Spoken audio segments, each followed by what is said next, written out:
Just waiting for the mic. There we go. Welcome, everyone. Thank you very, very much for joining us today to this fascinating panel on our net zero test.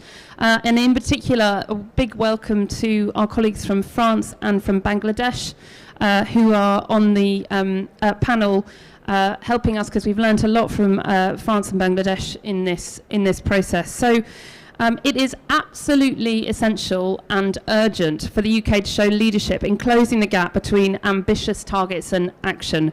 Everyone here knows, or well, at least those UK participants here will know, that the UK has set ambitious emissions reduction targets, but actually the plans to reach those are not yet at the point that we need them to be. Last week, some of you may know that our Chancellor Rishi Sunak announced a mandatory that all financial sector organisations needed to publish mandatory net zero transition plans, which is fantastic news. But it's clear from that just how much the public sector finance is lagging behind. So we've had some welcome steps from the government, and all of them, though, are focusing on individual estimates of emissions. There's no tool so far, at least in the UK, to estimate the emissions of a whole budget. And so what this net zero test that we've developed does both sides of things. So it says it's a green budget tagging tool that tells you how much of the budget is green, but it also estimates the emissions, the total emissions of a budget. We've had lots and lots of support for this from the Climate Change Committee, the Public Accounts Committee in the UK, National Grid, Energy UK, Corporate Leaders Group, and CBI, of course, and we've got Tanya here from the CBI. And it's not surprising that we've had quite as much support as we've had, because the size of the prize is so great. The net zero test, implementing a net zero test, we think will unlock £90 billion of benefit annually to the UK. And we all know just how urgent the situation is. We've heard it all here this last 2 weeks at COP, but also the size of the people on the streets protesting and mobilising show us as well. But of course, this isn't just about the UK, as I've said. Builds on the work of the French government and also on the Bangladeshi government, and we'll be hearing from them in a moment. Before I do that, though, we're going to be hearing from Florence Waite from Vivid Economics, who has helped us to develop this test. She'll be online. Florence, I hope you can hear me and that you can tell us a little bit about the net zero test and how you developed it with us. Thank you, Kate. Let me just pull up my slides. Would someone mind saying that if it's working or not? Yeah, they're working. Great, so thanks, Kate, for the introduction. My name is Florence Waite. I'm a senior economist at Vivid Economics, which is economic consultancy specialising in the economics of the environment and of climate change. To start with some context for this work, the momentum for mainstreaming climate change into fiscal policy has really accelerated over the past 18 months. The unprecedented scale of economic rescue and recovery packages in the wake of the COVID-19 pandemic have really motivated widespread calls to design green fiscal interventions, which deliver both on economic objectives and on environmental outcomes as well. At Vivid Economics, we've developed the Greenest Stimulus Index in order to track COVID-19 stimulus spending and assess the impact of announced fiscal packages on both climate and nature. The index really achieved widespread media coverage, and through being picked up by organisations such as the World Bank and the World Economic Forum, it was able to influence the debate and raise the profile of climate and nature in the COVID-19 response. The cross-country comparable index covers 29 countries and also the European Union's stimulus package. What the analysis showed is that across most countries, the overall economic response to the COVID-19 crisis has actually served to reinforce negative environmental trends. Although there have been positive examples of green stimulus, most countries have not leveraged their fiscal packages in order to transform the economy in a way which enhances nature or responds to climate change at the scale that's required. So if you look at the graph on the left of the slide, And the blue lines above the x-axis indicate positive stimulus spending, which contributes to a green transition, whereas the red lines below the axis indicate policies which have a negative impact. And then the yellow diamond shows the net position. And you'll see that for the 2/3 of countries on the left of the graph, that this net position is negative, indicating that fiscal packages are not contributing towards the low carbon transition. And all this context to say that as governments move away from crisis response into regular budgetary cycles, we've just seen increased appetite for developing green budget tools which assess the environmental impact of government policies and support ambitious policy making.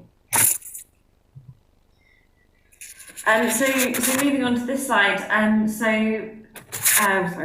green budget tools aim to support the mainstreaming of decarbonisation commitments into fiscal policy and encourage greater action. So the analysis on the left is not by us, but shows that how current short-term policies and pledges indicate a real lack of credibility in the ability of governments worldwide to limit global warming to 1.5 degrees C. And this indicates a real step up in action is needed. Ambitious action starts with fiscal policy. Through public spending, the government allocates its scarce fiscal resources to national goals, and by doing so reflects the government's priorities. And beyond spending decisions, through taxes, through subsidies, and through investment reform, such as the ones which Kate mentioned earlier, fiscal policy has a real critical role in setting the rules of the game for the private sector and directing investment towards that low carbon transition. We see that green budgeting tools can support decarbonisation in 4 key ways. So first of all, they can help us to understand the impact of fiscal policy on climate outcomes and monitor whether fiscal policy is well aligned to decarbonisation commitments. Secondly, it can support the mainstreaming of decarbonisation commitments into policy making overall, supporting the greater prioritisation of policies which deliver that decarbonisation. Thirdly, the adoption of green budget tools clearly demonstrates the government's commitment to low carbon transition, and this encourages and facilitates a cross-economy action from both within the public sector and the private sector. And finally, these tools really increase transparency around the impact of government spending on the low carbon transition, and thereby support public engagement and scrutiny of government action. Moving on to talk about the specific tool that we've developed, and this has also been sort of highlighted by Kate. The net zero test has 2 components which we developed. And these 2 components are the budget tagging tool and then also the emissions estimate tool. And so far, the net zero test has been designed to be applied to UK fiscal events, such as budgets, or in the UK, we also have comprehensive spending reviews. So the budget tagging tool is a tool for monitoring and tracking climate relevant expenditure in the national budget system, with the objective of assessing whether the government allocation of fiscal resources is consistent with its decarbonisation commitments. It's an approach that's been adopted around the world, and really excited to have representatives from France and Bangladesh on the panel today. It's had a demonstrated impact across these countries on improving transparency and accountability. So within the net zero test that we've designed, the tagging component scores individual spending and taxation policies positively or negatively according to its impact or its expected impact on the environment.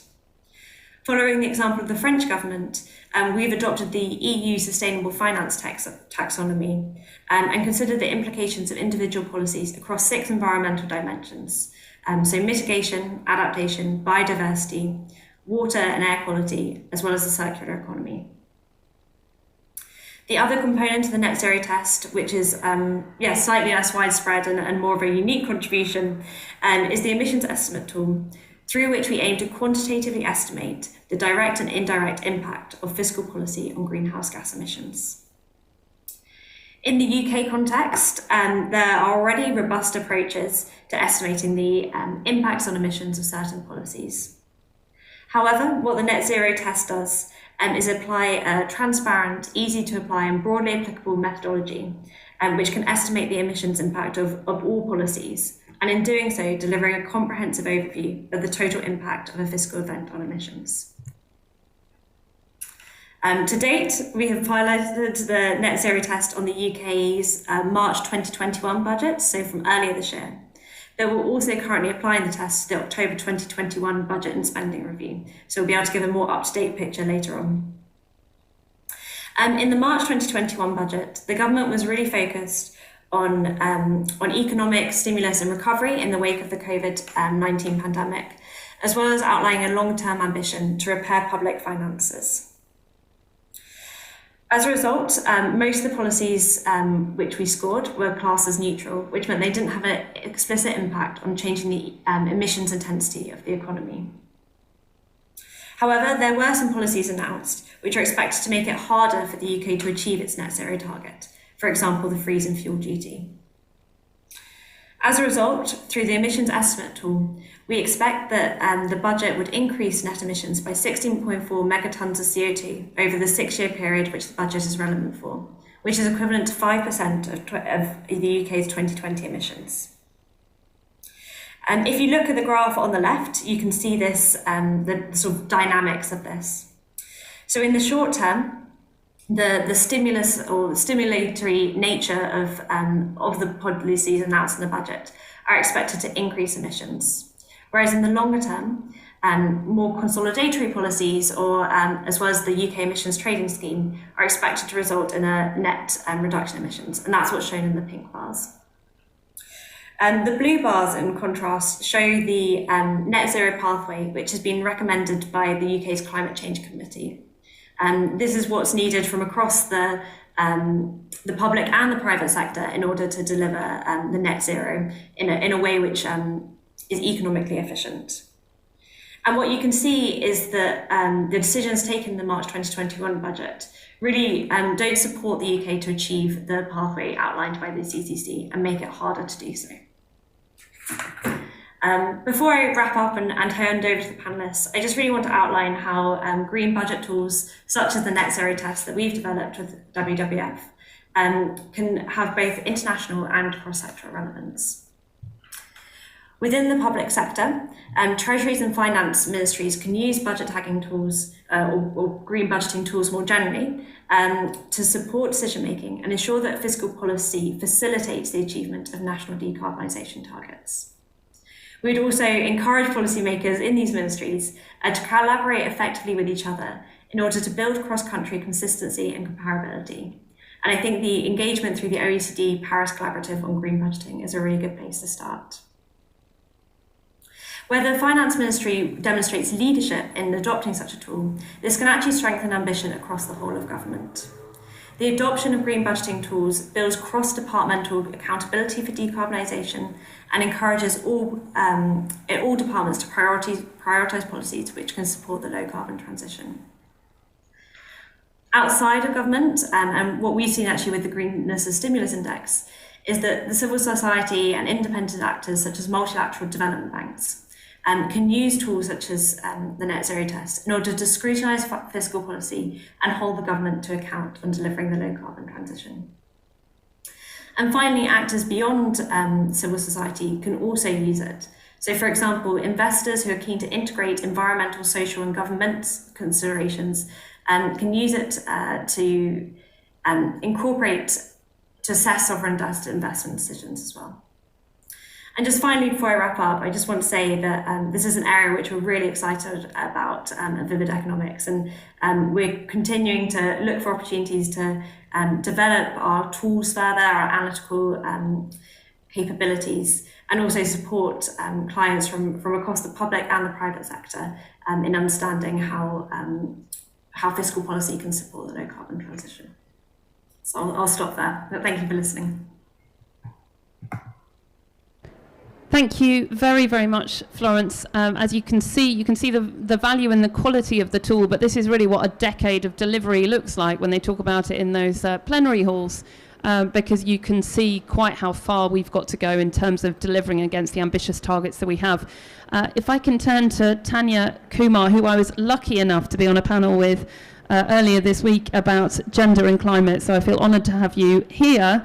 Tanya is Head of Decarbonisation at the Confederation of British Industry, CBI, and I'd love to know what you think of this and what we should be doing differently.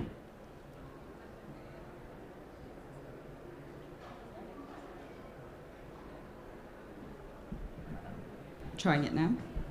Fab. Thank you very much. For those of you who don't know the CBI, we're a business organisation group in the UK. We represent around 190,000 businesses in the UK across a whole variety of sectors.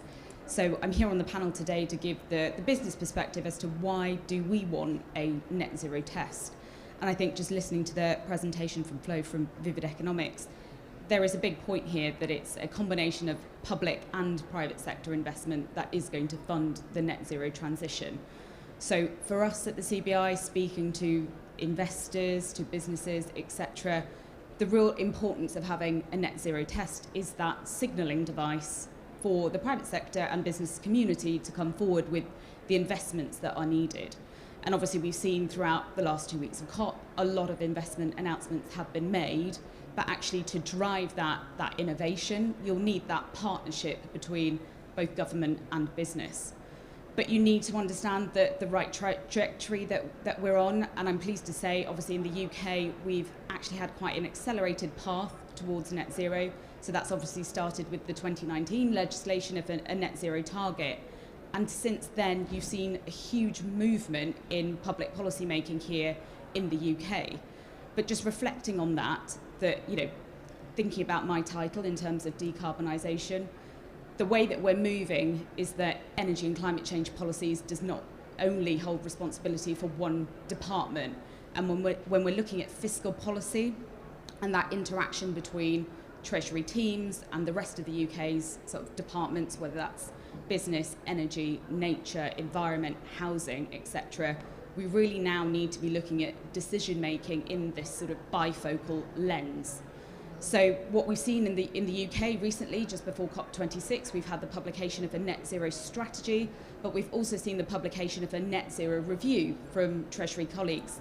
And that's really interesting for the first time here in the UK to have those policies side by side, because we have to have the net zero transition underpinned by both tax and spend policy, as well as policy on energy.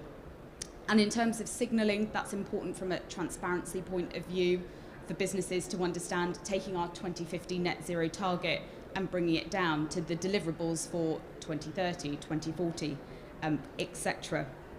So in terms of understanding what efficient investment looks like as well, you touched on the opportunities. I think one of the biggest movements here in the UK has been the fact that across all departments, the cost of inaction is greater than actually acting in itself. So policies such as the deployment of electric vehicle infrastructure charging, looking at the replacement of gas boilers here in the UK, looking at the deployment of further sort of carbon capture and storage, hydrogen, etc. You're seeing that dynamic view of looking at these policies for the first time. Now, there are still a lot of ways that we need to actually account for those co-benefits in policy design as well. Some of them have been touched on by Flo, but I'd say here in the UK, one of the greatest movements is recently in the last budget, a tool that we use to appraise investment decisions called the Green Book. That was reviewed for the first time, acknowledging the fact that actually when we appraise investments and infrastructure projects, larger projects, we need to relook at the way that we are designing them, actually, because we're not accounting for two of the major policy priorities for the UK right now, net zero and also levelling up. So that means how can we actually ensure that the policies that we're creating aren't creating further regional disparities across the UK. So for the first time in the budget that just happened, all government departments, when they were placing their bids into Treasury, were required to actually explain how their bids are meeting those two tests, one on net zero and one on levelling up. And you have seen a wave of green investment come through.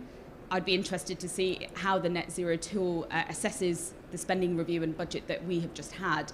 but that's really significant for businesses to look forward in terms of their strategies and policy making, to see how they innovate, how they change their business practices.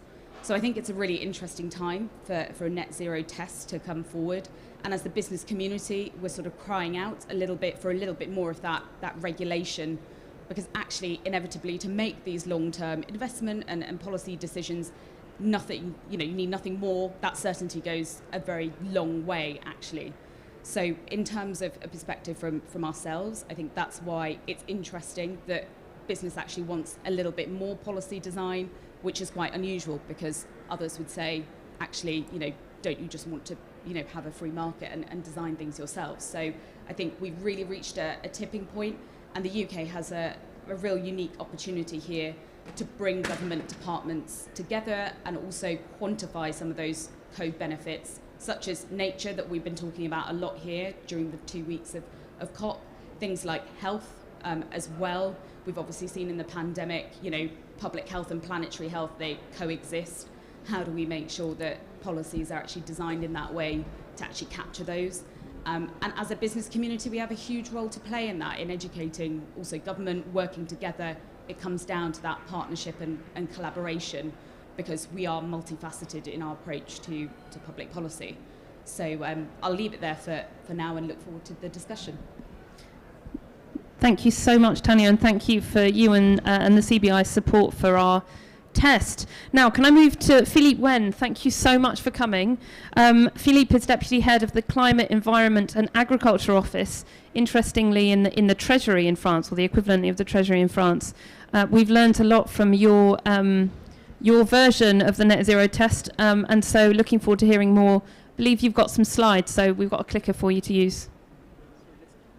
So good afternoon, everyone. And so if I go back to the first slide.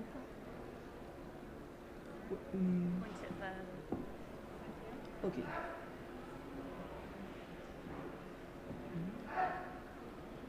Okay, sorry. Great. So I'm Philippe Wen. I work in the French Treasury, which is a branch of the Ministry for Economy and Finance in France. Usually I'm working on carbon pricing and international climate finance, but here I'm going to talk about our green budgeting. It will be basically a kind of case study of the presentation from Florence a few minutes ago. So, and first I will go through the history of green budgeting in France. So France has enacted a net zero emission target enshrined in law in 2019. And we also have an intermediate climate target, which is minus 40% of the greenhouse gas emission by 2030 in comparison of 1990. And this goal will be revised because the EU itself is changing its targets. And so we also have other kind of environmental goals in biodiversity, circular economy, and so on. And then we also have a domestic debate about the importance of transparency in fiscal policy, in basically the nexus between fiscal policy and climate action. So we first had the so-called One Planet Summit in Paris for the 3rd anniversary of the Paris Agreement. And at that time we launched, not we, but the OECD and a bunch of countries launched the Paris Collaborative for Green Budgeting. And then we committed to assess the climate impact of our budget. And then we also have, I would say, a kind of unfortunate event, which was the Yellow Vests movement, which had two kind of consequences. The first one was the freeze of carbon tax, but the second one was a kind of acknowledgement that a large part of the society did not understand what the government was doing in terms of climate action, and also what is the impact of our budget policy. And so this led to to many demands from both politicians and also NGOs in order to get more transparency. So we got a mandate from the law, so that the government has to report every year on the climate impact of budget policy. We had a methodological report in 2019, which was made by audit bodies from the government, and then we published two green budget reports, the first one in 2020 and the other one exactly 1 month ago on October 11th of 2021. So I will describe in more detail the methodology that we are applying. The main goal of green budgeting is to gather all the information in one single document, because one of the complaints of the MPs and from the NGOs was that we had already some transparency, but all the information was to some extent maybe not consistent or quite difficult to find. And also we wanted to have, I would say, a whole fiscal policy approach, both on expenditure, but also what we call in finance ministry the tax expenditures, which are basically tax breaks. We wanted to have an approach which would assess both positive and negative impacts, which is something quite unusual. We already have many tools for tagging the positive part of the budget, but that was not sufficient for what we wanted. And our scope was our intent was to cover all the central government budget. So we needed a methodology which was inexistent by that time, and we involved two ministries, so both my ministry, the Ministry for Economy and Finance, and the Ministry for Ecological Transition. So for those who are familiar with the EU taxonomy, we basically picked the same categories. So we are assessing our expenditure through 6 dimensions: climate mitigation, climate adaptation, water resource management, circular economy, pollution abatement in air, water and soils, and also biodiversity. And so we are, if we compare to the net zero test, we have the budget tagging part, but not the emission assessment part, at least not yet. We score every expenditure from those who are very favorable to those who are unfavorable. And so this is made by comparison to a counterfactual. So we are assessing the impact of the existence of public intervention in comparison to no intervention. And so this is, I would say, the interesting slide for you. This is an extract of our report that we issued 1 month ago. So we see that there are many neutral expenditures, either because we know that there is no impact of environment, neither positive or negative. For instance, primary education expenditure. But there are also some policies where we don't really know what the impact is, so we prefer not to give an opinion on that. And for green expenditure, it's basically ODA, support for renewable energy. We also have what we call mixed expenditure. So mixed expenditure refer to expenditure which have one positive impact, but also at least one negative impact.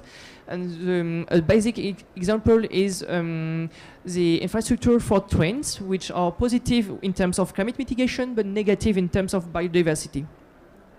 And finally, we have brown expenditures. We have to admit that, and it's basically made of support for high carbon industries, and also tax expenditures for fuels for some sectors like agriculture or taxis and logistics. We also did this exercise for our recovery plan last year, so which is called France Relance. So France Relance, if we compare to the slide that Florence showed, it only includes the investments, not the emergency measures. And so basically we have 1/3 of expenditures which are positive, some expenditures which are somehow mixed, and again these are infrastructures for transportation, mainly railways, and so these expenditures refer both to mobility, renovation of housings, and also innovation support. In terms of lesson learned for green budgeting, first I would say the important part is methodological progress we made. We have methodologies that we could improve incrementally. So we could cover both more expenditure so that there is less neutral expenditure. We also try to go through the operating expenditures, like what is the impact of fuel purchases of administration. And then there is also some lesson learned in terms of our decision making. the green budgeting in France helps to initiate the discussion with other ministries so that they better decide how to prioritize the expenditures and their policies. It is also a way to increase transparency, especially when MPs try to understand what the government is doing, and in order also to make amendments. And eventually, it also helps to make comparisons with other countries, even though there is still problems of consistency between the approaches of various countries.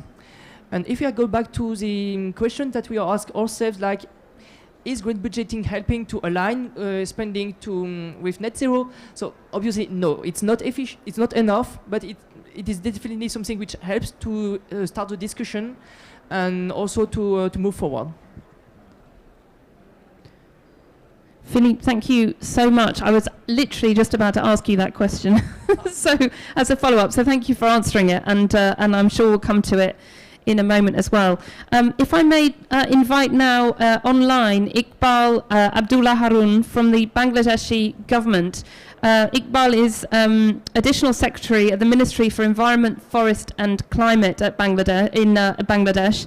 And I do know from long experience or reading of work in Bangladesh what a history Bangladesh has in terms of budget targeting from a social and development perspective. So really interested to learn what you've done from a green perspective. Welcome, Iqbal. Thank you very much, and good afternoon to everybody. I think we are, after listening to Philip, I think we're in a very different stage, but we made some progress, which I'd like to share here today. So basically, after a review of the green budgeting methodologies adopted by other countries, Bangladesh adopted a hybrid approach that can be better described as the objective-based cost component approach.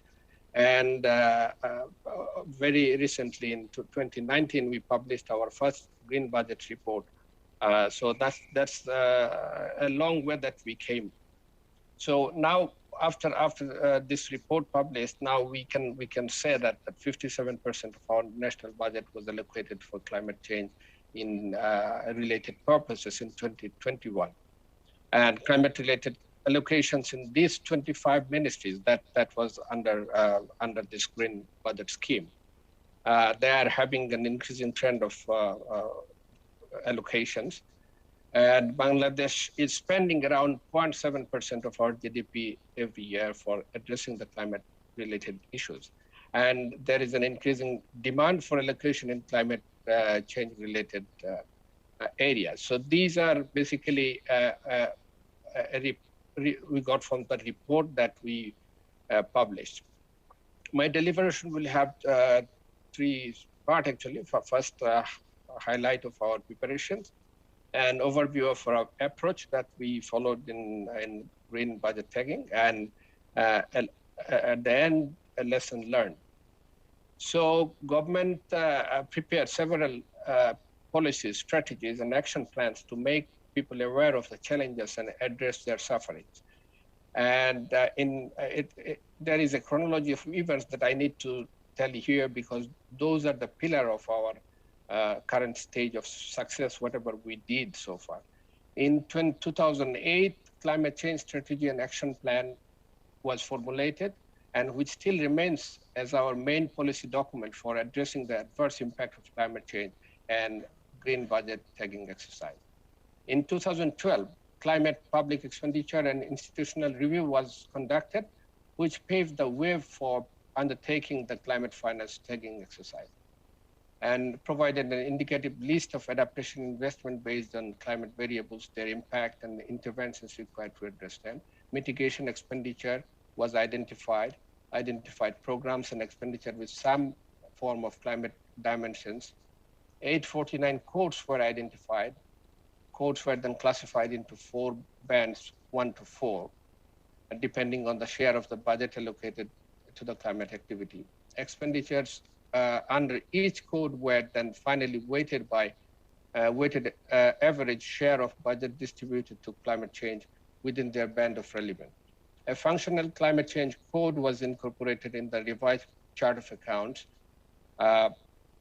aligning with climate change policy, introduced a climate marker into the medium-term budget framework, like similar to the Gender and Poverty Pacts. In 2014, when we prepared our first climate fiscal framework, and which was updated in 2020.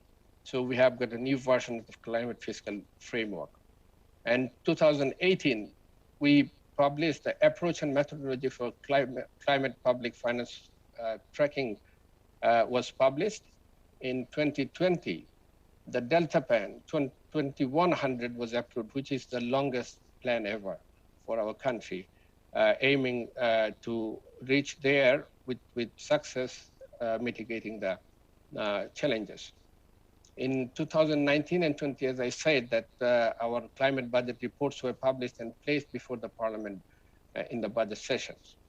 So the approach that we follow, as I said, that it is it's a mixed approach, and first step is climate financing identified and classified. Climate relevance criteria are established based on the strategy, main themes and programs of the strategy. And then once identified, each of these climate relevance criteria are rated in terms of climate sensitivity and climate change relevance. Next step,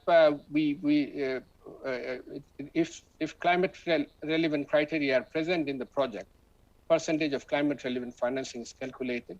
And in case of total project financing has the relevance with more than one climate relevant criteria, up to 3 climate relevant criteria can be selected, including the non-financing criteria based on the relevance level. So, and step 4 is basically weight calculated. Calculated weight is distributed among the multiple matching relevant criteria based on amount of budget allocation in each relevant area. And final step is basically determination of climate finance weight for operating budget, which is in our case, which is mostly, is almost always bigger than the investment budget. And for those, there are bases that, such as the allocation of business among ministries, project program, and their contribution to adaptation and mitigation. Those are considered in this process. So now I like to highlight some lesson learned that could be useful for others who didn't start and who didn't come up to this level. So climate finance tagging is a good way to start preparation of green budget towards aligning government spending with net zero. That's agreed, no confusion about that. Tagging exercise manifests government's commitment to the stakeholders in solving their problems caused by the climate change related events and response thereby. Assessment of actual spending on climate change helps government to convince private sector and others to come forward with additional financing, which government needs to meet the huge demand for financing. Our experience shows that it helped making ministries aware of the climate dimension of the expenditure better, and they are acting now, at least those 25 ministries, accordingly. They are now considering everything on that perspective. Our climate finance tagging facilitated planning a comprehensive climate inclusive PFM reform and piloting climate audit. And audit manuals are being updated to make them climate sensitive. So embedded climate finance in the budget call circular provided strategic direction in ministries in making their medium-term budget framework climate inclusive. Finally, feedback from the climate finance tagging indicates need for policy and allocation change in the medium term and realign national policy priorities and making adjustments where needed. In our exercise, all the financing, like financing climate-related plans and funds, could not be fully synchronized because the strategy that we call Bangladesh Climate Change Strategy and Action Plan that was published in 2009, all thematic areas and programs of that when premise were different from the exercise that we were doing. So that, now we can update. We are going to update that strategy, and then that can be incorporated there to make it consistent with the exercise. And our experience suggests that setting out policy priorities, a better understanding of climate dimension in development, robust GFMIS, dedicated and technically sound staff are the key elements for success in such exercise. And I thank you very much. I'll be happy to answer any question you may have. Thank you very much, Iqbal. That was very interesting, particularly on making the case, using the budget tagging process to make the case for other ministries. Can I ask, I'll just take the honour of being chair to ask Iqbal or Philippe a first question, and then I'll open it up to the audience, which is, what chance is there that you might do an emissions, do the second part of it, do the emissions version of it, and what difference would something like that make if you did? Philippe. Well, we have not made this emission estimation part just because for now we think that we are not able to do that, I would say, in a precise way.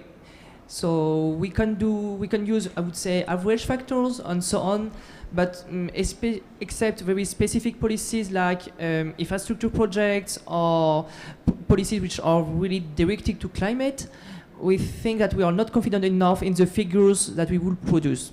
So far we have no plan to develop that, but this is something that we might consider. We can certainly show you how we've done it anyway, as I'm sure could WWF France. But that's really interesting. It's certainly a challenge. But from our mind, I think we feel that actually making it more real through the emissions would be quite helpful. Thank you. Can I move to any questions from our audience or online?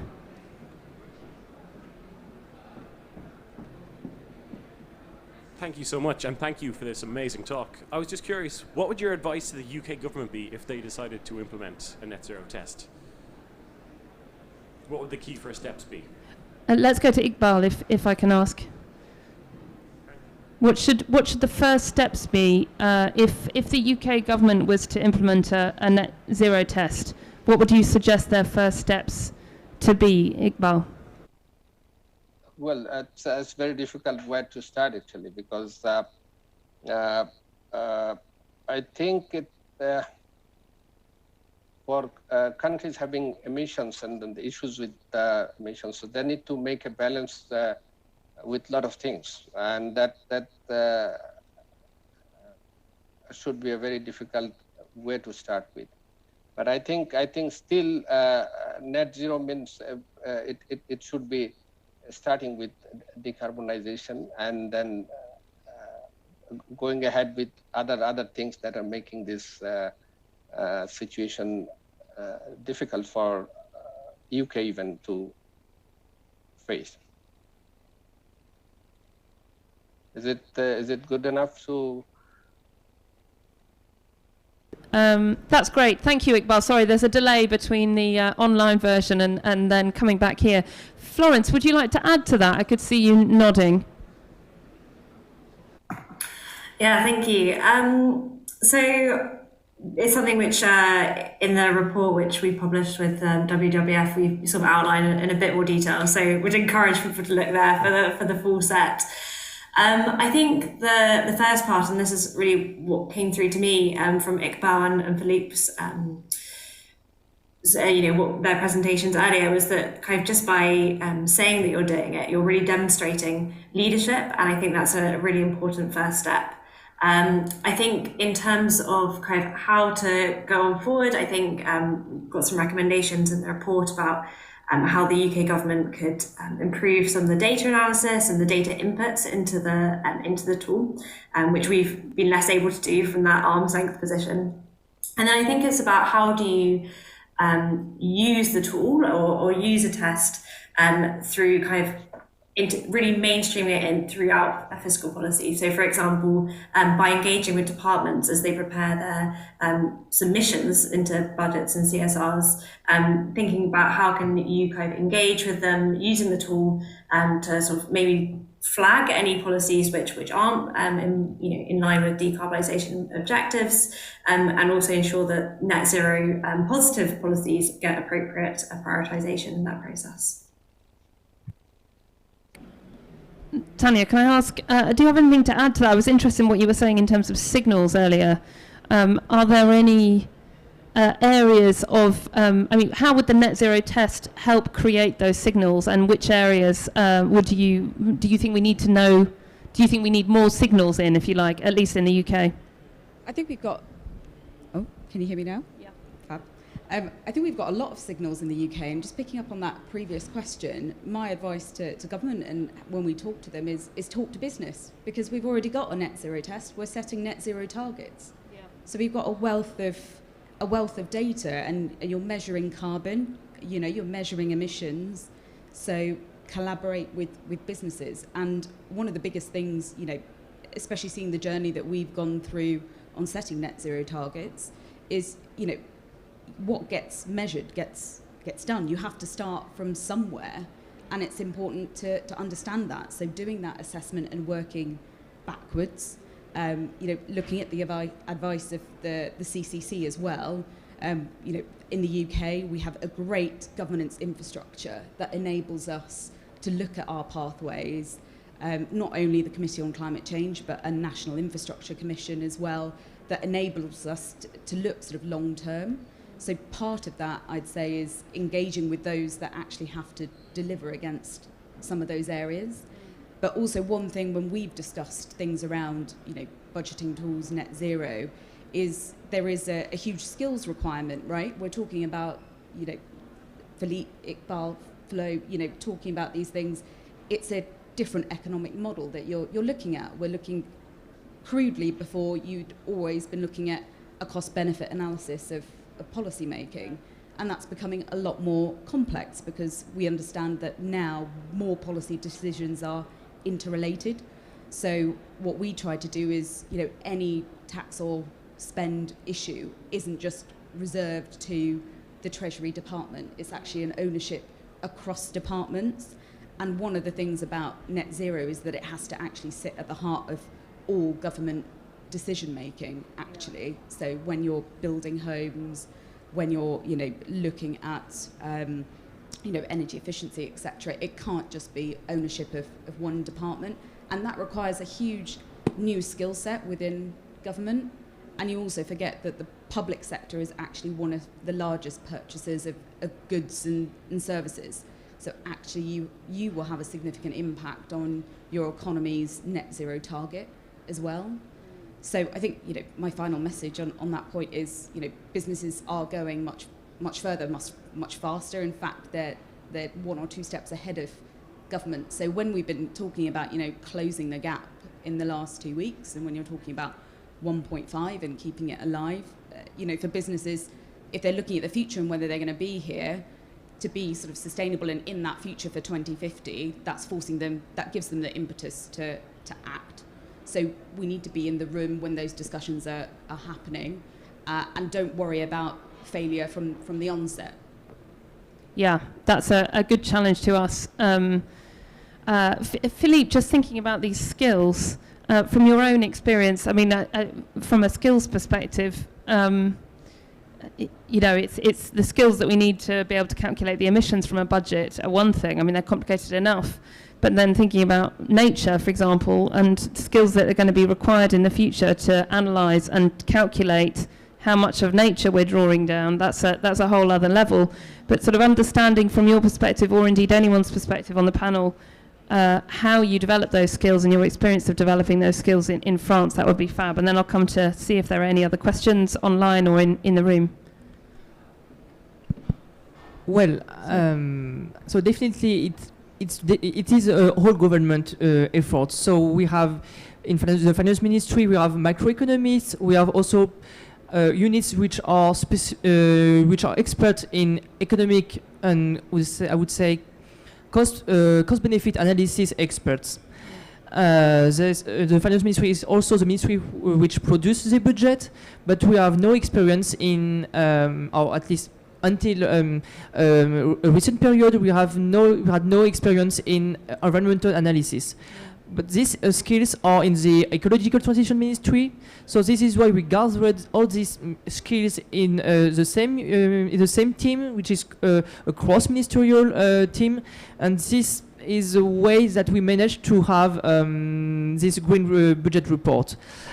If we have to compute the impact in terms of greenhouse gas emissions, I think that we would have to expand furthermore this team, because we have also climate model specialists in the ecological transition ministry, but they are either at the very micro level or either at the macro level, like for the whole society approach.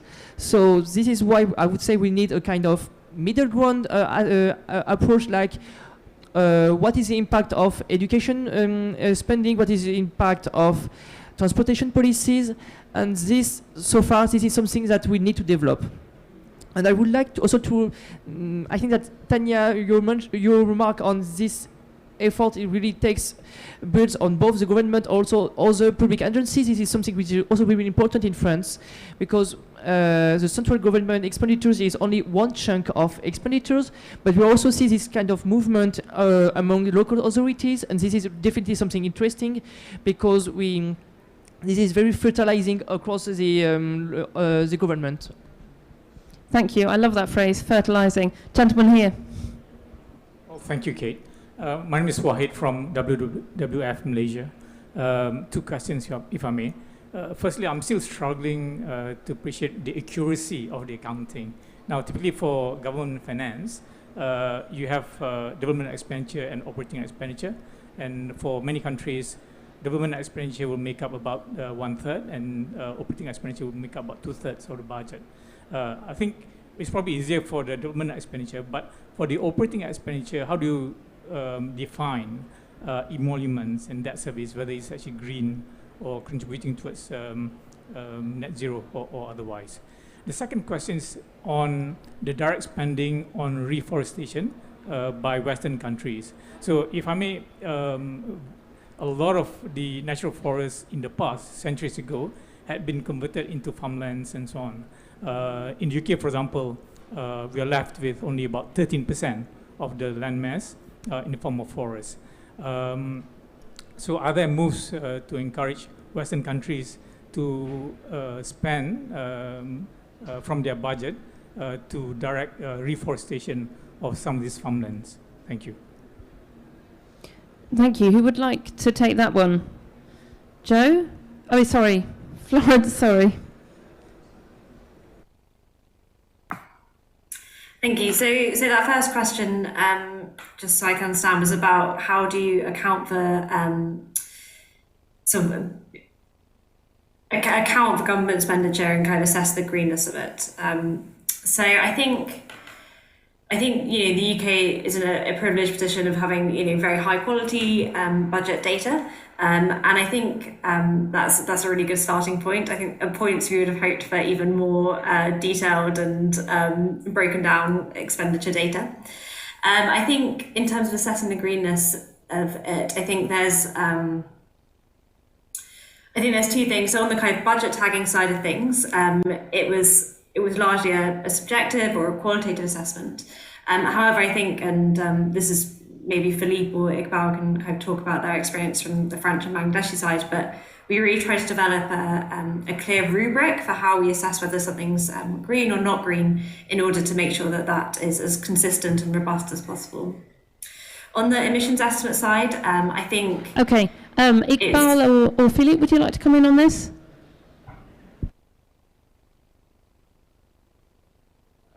So yes, I can we just have supplement. On the first green report, we have done nothing on the operating expenditures, just because we were not able to be sure about what we are doing about that, because there are very different kind of expenditures in this category. But this year we chose to isolate the one part of these expenditures, which are the purchase of fuels or of fluids for heating, and also mobility of civil servants.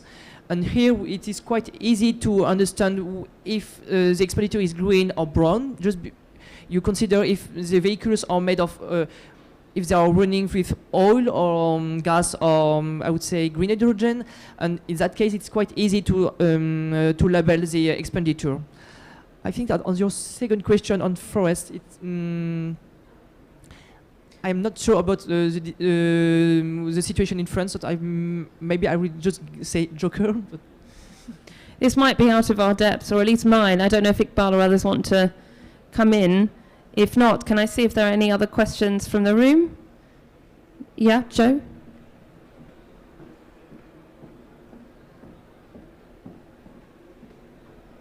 Hi, I'm just monitoring the questions which have been online. So this is one from online, which is, and I guess it's to Iqbal or to Philippe. It's about what's the biggest single change that's been made as a result of implementing budget tagging.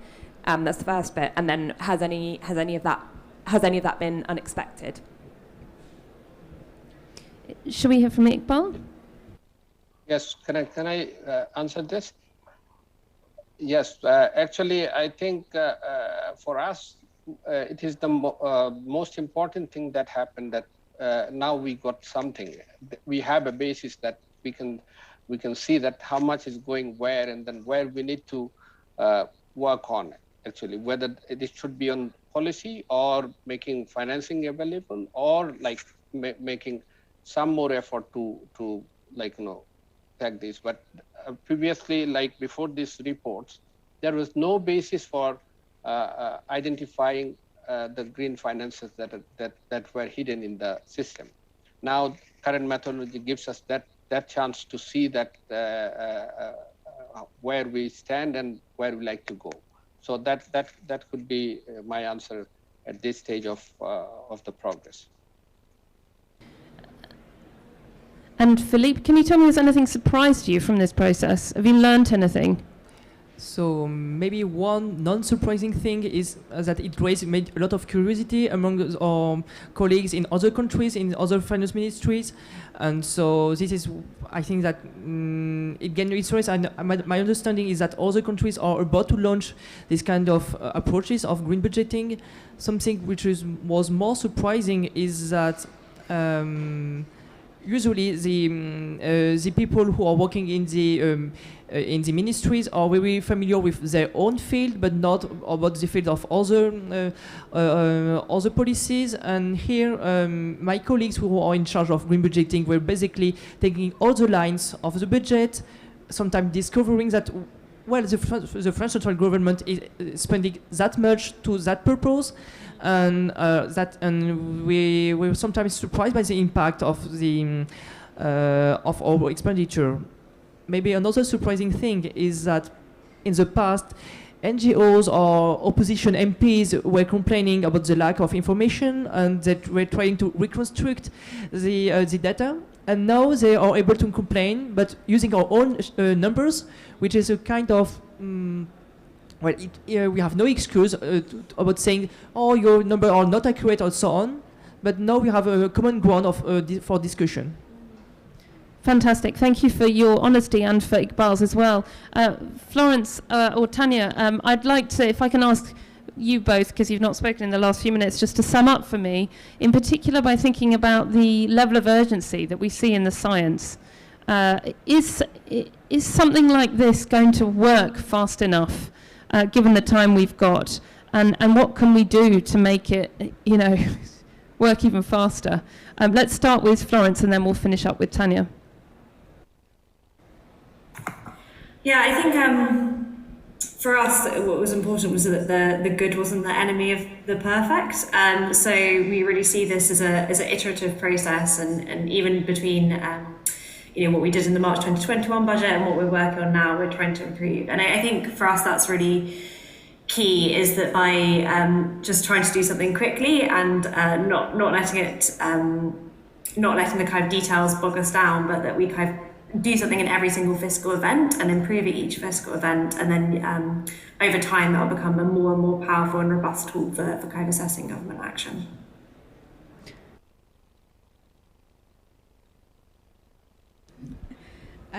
Just picking up on that, I think there is a matter of urgency and the need to iteratively develop policies as well is really important. So we do have fiscal events every year, and in the same way that we're going to be measuring as the business community how you're making progress on net zero, that alignment with government is going to be really important. So encouraging that at those moments, yearly will be quite important, and not losing sight of sort of those 2030 targets at the same time. So as Philippe was saying, I think it's coming. I'm quite excited, and as is the business community, of what the UK has done.